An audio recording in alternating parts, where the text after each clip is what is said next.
क्या Vodafone idea बच सकता है? जैसा कि हम जानते हैं, वोडाफोन आइडिया की परेशानियां खत्म होने का नाम ही नहीं लेती है।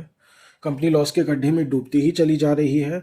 वो भी इतना कि उसका क्वार्टरली ऑपरेटिंग प्रॉफिट उसके इंटरेस्ट पेमेंट ऑब्लिगेशंस को चुकाने के काबिल भी नहीं बचा है। तो जब कंपनी ब्याज ही पूरी तरह नहीं चुका पाती है, तो वो कर्ज क्या ही लौटाएगी। उसके अलावा 5G में इन्वेस्ट करने के लिए उसके पास कैपिटल ही नहीं बचा है, और एग्जिस्टिंग 4G नेटवर्क को भी वो मेंटेन नहीं कर पा रही है, जिसके कारण वो कंपटीशन में पिछड़ती ही चली जा रही है, और उसका सब्सक्राइबर काउंट महीने दर महीने घटते ही चला जा रहा है।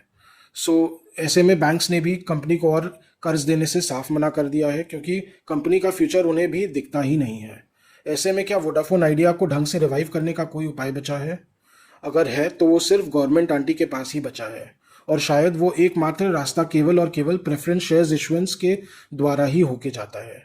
सरकार को वोडाफोन आइडिया के कम से कम 50,000 करोड़ रुपए वर्थ प्रेफरेंस शेयर्स खरीदने होंगे, ये जानते हुए भी कि अगले 10-15 सालों में उसमें उन्हें कोई भी डिविडेंड नहीं मिल पाएगा, क्योंकि कंपनी प्रॉफिट ही नहीं कमा पा रही है और शायद आगे भी प्रॉफिट ना कमा पाए।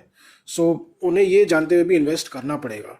हाँ, पर ये इन्वेस्टमेंट करने से कंपनी के 5G का रास्ता खुल जाएगा, जिससे कि वो अपने घटते हुए सब्सक्राइबर काउंट को कम कर पाएगी और धीरे धीरे वापस रिवाइव कर पाएगी, क्योंकि ये बहुत बड़ा फंडिंग होता है। ये जानते हुए भी कि उनको रिस्क रहेगा, पर गवर्नमेंट को ये रिस्क लेना पड़ेगा।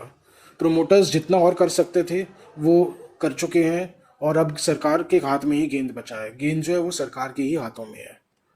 Thank you.